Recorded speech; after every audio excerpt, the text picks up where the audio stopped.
సిద్దిపేట జిల్లా దుబ్బాక మున్సిపాలిటీలో శ్రీరామనవమి వేడుకలు అంగరంగ వైభవంగా నిర్వహించారు.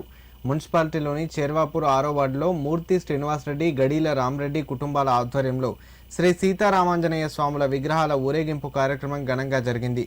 అనంతరం ఆలయంలో సీతారాముల కళ్యాణ మహోత్సవాన్ని విశేషంగా నిర్వహించారు. ఈ సందర్భంగా వార్డు కౌన్సిలర్ మూర్తి సంధ్యారాణి శ్రీనివాసరెడ్డి మాట్లాడుతూ, ప్రతి సంవత్సరం శ్రీరామనవమి సందర్భంగా గ్రామంలో విగ్రహాల ఊరేగింపు నిర్వహించి కళ్యాణ మహోత్సవాన్ని వార్డు ప్రజల సహకారంతో వైభవంగా నిర్వహిస్తున్నామని తెలిపారు. స్వామివారి కృపా కటాక్షాలతో ప్రజలందరూ సుఖ సంతోషాలతో అష్టైశ్వర్యాలతో ఆయురారోగ్యాలతో ఉండాలని ఆకాంక్షించారు. స్వామివారిని దర్శించుకుంటే భక్తులు కోరిన కోరికలు నెరవేరుతాయని, ప్రతి సంవత్సరం శ్రీరామనవమి నాడు భారీ సంఖ్యలో భక్తులు వచ్చి దర్శనం చేసుకుంటారని పేర్కొన్నారు. అనంతరం భక్తులకు అన్నదాన కార్యక్రమం నిర్వహించారు. ఈ కార్యక్రమంలో మూర్తి నారాయణ రెడ్డి, దేవాలయ కమిటీ సభ్యులు, గ్రామస్తులు తదితరులు పాల్గొన్నారు. దుబ్బాక మున్సిపాలిటీ 6వ వార్డు చేర్వాపూర్ గ్రామంలో ప్రతి శ్రీరామనవమి అంగరంగ వైభవంగా జరుపుతూ ఉన్నాము. దీనికి మా వార్డు ప్రజలు అందరూ సహకరిస్తూ ఉన్నారు.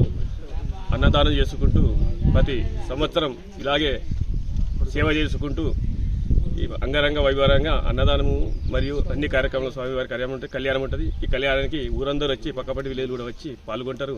ఎందుకంటే చుట్టుపక్కల ఒక ధర్మాయిపేట తర్వాత ఒక చేర్వాపూర్లోనే ఉన్నది రామాలయం టెంపుల్. ఈ చుట్టుపక్కల కావున ఈ ప్రసిద్ధిగా ఇచ్చిన రామాలయం టెంపుల్కు భక్తులందరూ వచ్చి ఆశీర్వాదం తీసుకోవాలని కోరుతా ఉన్నాము. ఇలాంటి రోజున సీతారామ కళ్యాణం గ్రామం చేర్వాపురం 6వ వార్డు గ్రామంలో ఇవాళ వైభవంగా మా కళ్యాణం జరుపుకుంటున్నాము. ఇది మేము గుడి కట్టినట్టు నుంచి ఆనవాయితీగా ఊరందరూ కలిసి ఒక గుడి నిర్ణయించుకున్నాము, రామాలయం కట్టుకున్నాము. అప్పటి నుంచి ఇప్పటిదాకా క్రమము తప్పకుండా మంచి వైభవంగా ఇవాళ ఊరేగింపు జరుగుతుంది. ఇంకా కొద్దిసేపట్ల కళ్యాణం కూడా జరుగుతుంది. ఈ కళ్యాణానికి గ్రామస్తులందరూ కూడా సహకరిస్తున్నారు. ఈ యొక్క రాముని కళ్యాణం చూసిన కనుల పండుగ ఉంటుంది కాబట్టి మా ఊరు గ్రామస్తులందరూ వచ్చి ఇవాళ కళ్యాణం జరుపుకుంటున్నాము.